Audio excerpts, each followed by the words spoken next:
வணக்கம், வாழ்க வளமுடன்.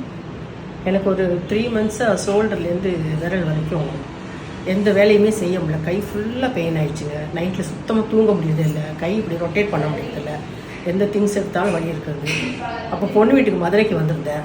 அப்போ இங்கே சுகம் ஸ்ரீ வாரி ஃபிசியோதெரப்பி இருந்துச்சு, கேள்விப்பட்டு இங்கே வந்தேங்க. வந்து இப்போ பயிற்சி எடுத்ததுக்கப்புறம் எனக்கு கை நல்லா வந்து 2 டேஸ்க்குள்ளே எனக்கு ஒரு நல்ல மாற்றம் தெரிஞ்சிச்சு. கொஞ்சம் நான் நிம்மதியாக தூங்க முடிஞ்சு. ஒரு 4 நாளே நல்லா நைட்டில் தூங்க ஆரம்பித்தேன். கைகள் எடுத்து கொஞ்சம் பெயின் எல்லாம் குறைஞ்சிச்சு எனக்கு. அவங்களும் நல்லபடியாக எனக்கு எல்லாம் சொல்லி கொடுத்தாங்க. இப்போ 10 டேஸாக நான் வந்து முடிச்சிட்டேன். நான் இதுவே எனக்கு நல்லா ரெக்கவர் ஆகிருக்கு. ஆனால் இன்னும் வரணும்னு தோணுது. அவங்ககிட்ட இன்னும் வந்து மறுபடியும் ஃபிசியோதெரப்பி செஞ்சுக்கலான்னு தோணுது. இன்னும் மற்ற கால் வலி கை வலிக்கலாம் இருக்குது. எக்ஸசைஸ் எல்லாம் சொல்லி கொடுத்துருக்காங்க. அது கண்டினியூவாக ஒரு 1.5 மாதம் கண்டினியூவாக செய்யுங்கன்னு இருக்காங்க. அதுக்கப்புறம் ஃபுல்லாகவே ரெக்கவர் ஆகிரும், நீங்கள் நார்மல் ஆகிடும்னு சொல்லியிருக்காங்க. நானும் நம்பிக்கையோடு வந்து செஞ்சிட்ருக்கிறேன். நன்றிங்க.